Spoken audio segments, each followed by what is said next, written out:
कलयुग में तो केवल भगवान का नाम ही भवसागर से पार के लिए बताया है। भगवान के नाम की अनंत महिमा है। देखिए आज प्रत्येक वस्तु में मिलावट है, सब मिलावटी है, पर भगवान का नाम ऐसा है जिसमें कोई मिलावट नहीं है। दैत्यों के गुरु शुक्राचार्य जी भी कह रहे हैं, मंत्र तंत्र तच्छिद्रम देश कालार वस्तुतः सर्वम करोति निश्चिद्रम नाम संकीर्तनम तव। मंत्र उच्चारण में कहीं ना कहीं अशुद्धि हो सकती है। हम यज्ञ आदि अनुष्ठान करते हैं तो कहीं ना कहीं सामग्री में भी दोष हो सकता है, और प्रायः वर्तमान की जो स्थिति है उसमें तो यज्ञ की सामग्री में भी दोष हो ही जाता है। क्योंकि आज भले ही 250-250 कुंडी यज्ञ हो रहे हैं, पर उनका प्रभाव देखने को नहीं मिलता। उसका कारण क्या है? यही एक कारण है। अब हम लोग बाजार के घी से आहुतियां देते हैं, और जो बाजार का घी होता है उस डिब्बे पर स्पष्ट लिखा रहता है कि इसमें कितने % चर्बी मिली है। चर्बी युक्त बाजार में घी आ रहा है। अब आप भी बताओ, चर्बी युक्त घी से आप यज्ञ करोगे तो देवताओं का बल बढ़ेगा या दैत्यों का? निश्चित ही दैत्यों का ही बढ़ेगा। इसलिए भले ही एक कुंडी यज्ञ करो, पर भारतीय देसी गौ माता के घृत से ही यज्ञ होना चाहिए, बाजार के चर्बी युक्त घी से नहीं। भले ही 250 कुंडी 1000 कुंडी यज्ञ कर लो, पर बाजार का घी रहेगा तो देवताओं का बल नहीं बढ़ेगा, दैत्यों का ही बल बढ़ेगा। बाजार की सामग्री सही नहीं है।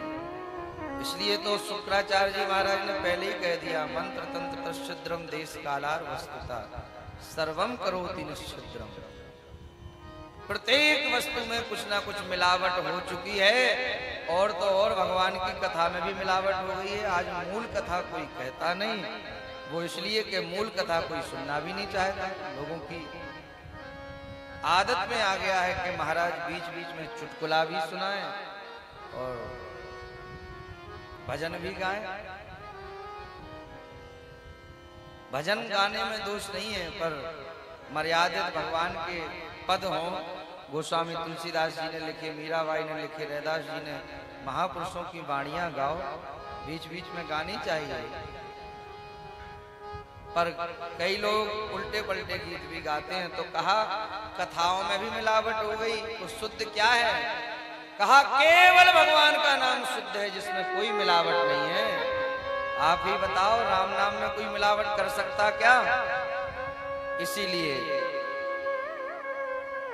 कहा है, कृते यत ध्यायतो विष्णु त्रेतायाम यजतो मखैहि द्वापरे परिचर्यायाम कलौ यद हरि कीर्तना। अन्य युगों में तपस्या करने से, यज्ञ अनुष्ठान करने से भगवान की प्राप्ति होती थी, पर कलयुग में भगवान के नाम स्मरण मात्र से, कीर्तन करने मात्र से भगवान की प्राप्ति हो जाती है। और युगंते कमल नयन कलयुग बहुत कृपा कर। कलयुग योग न यज्ञ न ज्ञाना, एक आधार राम गुण गाना।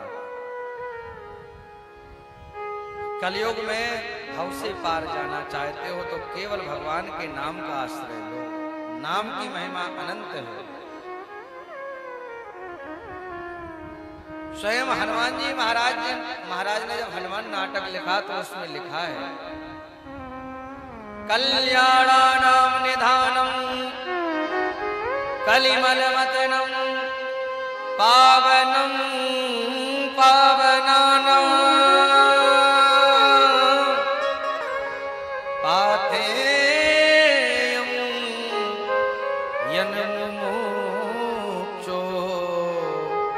कल्याणों का भी कल्याण करने वाला भगवान का नाम है।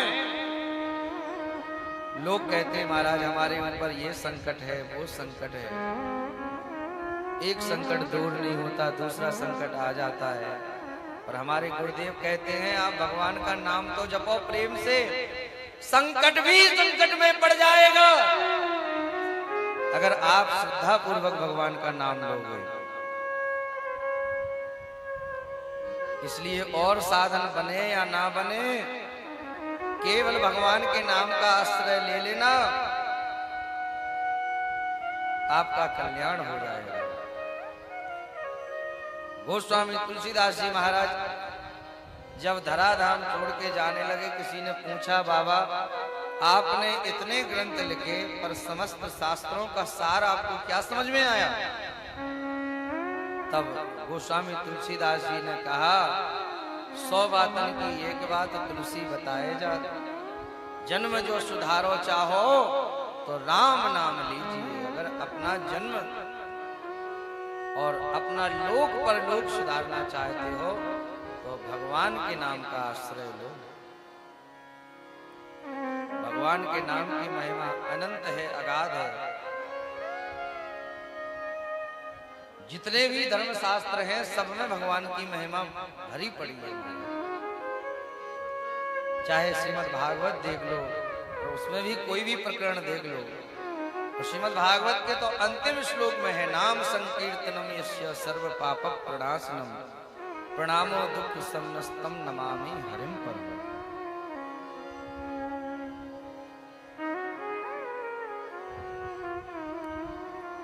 इसलिए नाम की बहुत महिमा है। और श्री गणेश जी प्रथम पूज्य कैसे हुए आप सभी जानते ही हैं कि वो भी नाम की महिमा से। एक बार सभी देवी देवताओं में बात रखी गई कि जो इस सप्तद्वीपति पृथ्वी की प्रदक्षिणा सर्वप्रथम करके वापस आएगा उसी को प्रथम पूज्य बनाया जाएगा। अब तो कोई सिंह पर बैठा, सब अपने अपने वाहनों पर बैठे, कोई नंदी पर बैठा, कोई गरुड़ पर बैठा, कोई खरगोश पर बैठा, कोई मोर पर बैठा, सबके अपने अपने वाहन हैं, सब अपने अपने वाहनों पर बैठे। गणेश जी का वाहन सबसे छोटा चूहा। आखिर चूहा के किसका सामना करें इनके सामने?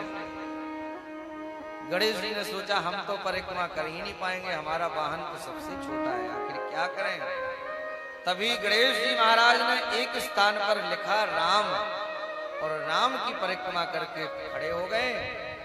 सबसे पहले वहां पहुंच गए, उनको प्रथम पूज्य घोषित कर दिया गया। सब लौट कर आए, आश्चर्य में पड़ गए कि हमारा गरुड़ वाहन, सिंह वाहन, नंदी वाहन, बड़े बड़े वाहनों से हम सब गए, पर गणेश जी प्रथम पूज्य क्यों हो गए? तब बताया महिमा जासु जानि गणराऊ प्रथम पूजयत नाम प्रभाओ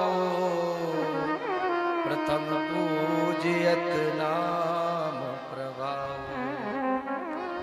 कहा गणेश जी ने राम नाम की परिक्रमा की, इसलिए वह प्रथम पूज्य हो गए। और कहते हैं काशी में जिसकी मृत्यु हो जाए बनारस में, फिर वह जन्म मृत्यु के चक्र से छूटकर मुक्त हो जाता है। काश्याम मरणाम मुक्ति, काशी में मरने वाले को मुक्ति मिल जाती है। वो किसके प्रभाव से?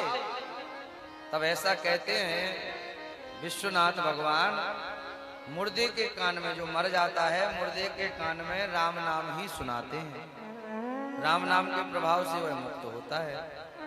और प्रत्यक्ष आपको देखना हो तो आप मणिकर्णिका घाट, जहां पर महाराज चिता की अग्नि कभी शांत ही नहीं होती, 24 घंटों यज्ञ की तरह आहुतियों से डल रही है मुर्दों की,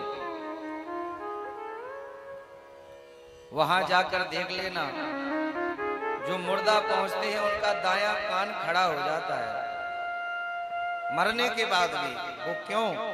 ऐसा कहते हैं कि भूत भावन भोलेनाथ दाएं कान में भगवान का नाम सुनाते हैं, इसलिए दायां कान खड़ा हो जाता है मरने के बाद भी। ऐसी काशी विश्वनाथ भगवान की पावन नगरी, वो भी भगवान के नाम के प्रभाव से ही मुक्ति प्रदान करते हैं। लिखा है ना, महामंत्र जोए जपत